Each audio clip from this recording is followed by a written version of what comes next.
தேவனாம் இயேசு கிறிஸ்துவின் நாமத்தில் அன்பின் வாழ்த்துக்கள். யோபு 5:24 உம்முடைய கூடாரம் சமாதானத்தோடிருக்க காண்பீர், உம்முடைய வாசஸ்தலத்தை விசாரிக்கும் போது குறைவை காண மாட்டீர்.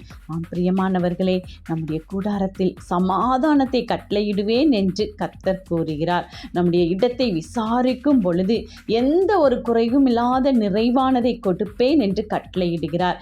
எனவே தேவாதி தேவன் இயேசு கிறிஸ்து நம்மோடு இருக்கும் பொழுது நம் வீட்டில் எங்கும் சமாதானம் உண்டு.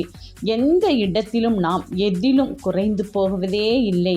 எதை நாம் எங்கு பார்த்து விசாரித்தாலும் அந்த இடம் முழுவதும் தேவன் மகிமையினால் நிறைந்திருக்கத்தக்க தேவன் பலப்படுத்துவேன் என்று கூறுகிறார். நம்முடைய அலங்கத்திற்குள் சமாதானம் உண்டு. நம்முடைய அரண்மனைக்குள் சுகமும் உண்டு. தேவன் நம்மோடு இருக்கிறார். ஆமென்.